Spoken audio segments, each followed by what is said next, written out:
Hey y'all, welcome back to MK3 Firearms. Today we're checking out one of our good friends, L-Comps. This is an L-Comp Smith & Wesson, by the way. Basically it's their 7-shot 686 that has a built-in compensator at the end. So pretty cool, nice modern revolver, all steel frame, so easy shooter too. This is Alex, he owns A&R Designs. He's known for making a bunch of military holsters and different Kydex holsters for different gun offerings. Got some of those cool military contracts that we all wish we could get, but you know, super cool dude. Check him out, A&R Designs, Alex. Okay, so starting off with the L-Comp. Up front, they normally have a sight right behind the factory compensator, and that is a factory comp. It does, we did nothing to it. What we did starting off at the front is we crowned it at 11 degrees to submerge that nice 11 degree crown straight into the compensator, and then we ported it. So we wanted to kind of give a nod to the factory compensator with the porting. So the porting is a channel port, which mimics the shape and size, at least for the initial cut, of the front compensator. But of course now you've got the gas coming out, slapping that big plate of metal, keeping the gun from moving rearward, and now you have a port that's pushing it down. So now it's just down and back, or down and forward. So this gun is going to have zero recoil. Not zero, but very close. So we removed the front sight, cleaned all that up, left some of the factory serrations really nicely in there as a nice detail. Matt came in through the back and cut up end mill. We did it from the side, so it actually has a nice curve as it finishes, and that's where the mount was done. And this is a C&H mount, a custom one done from the Judge mount that he basically cut the mounts and of course the frame to make that work, and that's the sight picture. Of course, you know, guys, it's all bespoke stuff with us. Everything is one-off when it comes to lots of these. Slab-sided the barrel, so of course removing all the roll marks, making it a little more lightweights. Did a tritone Cerakote, so you have basically a stone wash that we did the main revolver in. The sniper gray for the cylinder for contrast, has that nice warm gray color into a cooler gray color. Then of course graphite black for the grips and all the rest of the controls. This cylinder release is the Tromix lead delivery system. That's the name of the company. Pretty interesting. What's really cool about it is it gets the magazine release, or excuse me, the cylinder release out of the way of your thumb. Normally they're a little bit lower down to about here. So as that recoils, it'll get your knuckle up here on your thumb. So they move that out of the way, and this does have a lock, or normally does, and if you look closely, you'll see it peek out right there. But the cool thing about the Tromix is it covers it up. So you have no need for a lock filler anymore. You never see it. So that's really, really cool. Nod to them.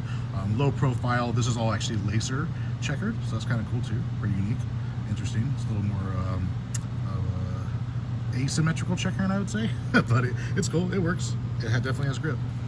The hammer we bobbed, of course, from the factory. It didn't need to be out there this long. Really easy to get to still. Plenty of purchase. Could even gone a little shorter, but I think that's a perfect blend right there. Some really cool grips, and we want to spend a minute to talk about these. Hammer Forge, this is a gentleman, runs a little shop making these 3D printed grips. And I mean, you know, guys, we use everybody's grips, but the fit and finish on these things, as far as like the gapping, there is no gapping. Like, this is all from them factory, underneath the trigger guard. Like, it is so nice. Usually we have to backfill a lot of the grips that we use and make them fit really nice, but this is untouched by us, literally untouched. We didn't do anything. There's a little gap right there, but that was because we chopped these. These normally come and they're about down to here. They're a full wrapped grip. So we chopped the bottom end off and then we beveled them. That's all we did. Otherwise that looks exactly how that would be, just a little bit longer on the bottom. But of course that wouldn't be there if we didn't have chopped them ourselves. I just want to show you guys how well it fit by untouching them as far as backfilling. And they look awesome. We went ahead and faceted this guy, so you can see the faceting around the front of the trigger guard for extra grip texture. So when you're holding the gun like this, you come up, you know, you got all the extra purchase of grip. Also the back strap is faceted as well, all the way down. We noticed with the Hammer Forge grips that our texturing of our faceting matches the texturing of his 3D printed grips. Really awesome. Another thing about his grips, he says he can basically 3D scan anything, any pistol, and make custom grips for them. I know I've heard rumors of he's going to be doing all the Browning high power, the Craig Spiegel grips. Apparently Craig Spiegel may be licensing him to do the synthetic grips for him, which would be really freaking cool. So congratulations to him if that goes through. But yeah, so we'll start carrying some of those for our high powers as well. This guy, I mean, I talked to him on the phone not too long ago, and super cool dude, super great American, as they say. Lots of great conversation, and 3D printing these grips like this, or how do I say, printing the grips and then 3D scanning these to get perfect fits for revolvers and automatics and whatever you're doing. That's a really cool thing that we haven't seen in the industry yet. So really dig that. And his texturing is, like I said, really, really cool. Other than that, what else? Oh, really cool here. Fits, asymmetrical trigger guard cut. So normally when you do a fits cut, you'll chop out the whole trigger guard. We didn't want to do this for Alex, but we wanted something really cool and unique, so we did just on the right-hand side. So he's right-handed, so basically it's an asymmetrical cut, only there.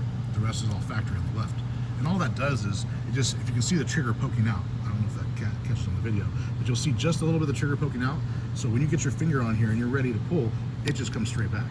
There's no trigger guard in your way. You just have this ready, pull straight back, you're on the trigger. So it's just a faster way to get to it, and it's just a cool little asymmetrical detail from the gunfighters of the past, as they say. 7-shot, 357 Magnum 38, already cut from moon clips from the factory. I mean, these things, you don't gotta do a lot to them, even though we did, to get them going in a really cool way, you know, full custom pistol, full custom revolver, excuse me. Up top, the EPS carry, great optic. You know, we could have put an acro on here like we've done with lots of the other revolvers in the past, but this just gives a little bit smaller of a footprint. You might be able to get this out of the pocket just a little bit easier. Or you just shoot through the pocket like some other people do, you know. Anyways, all the revolver theory back there. I don't think I forgot anything. Cerakote, fits cut, chop the barrel. No, didn't chop, sorry, that's L-comp, that's factory length. Yeah, I guess that's all she wrote. Anyways, guys, hope you enjoyed the video. If you have any comments or concerns, please leave them. You know we'll answer accordingly. Until next time.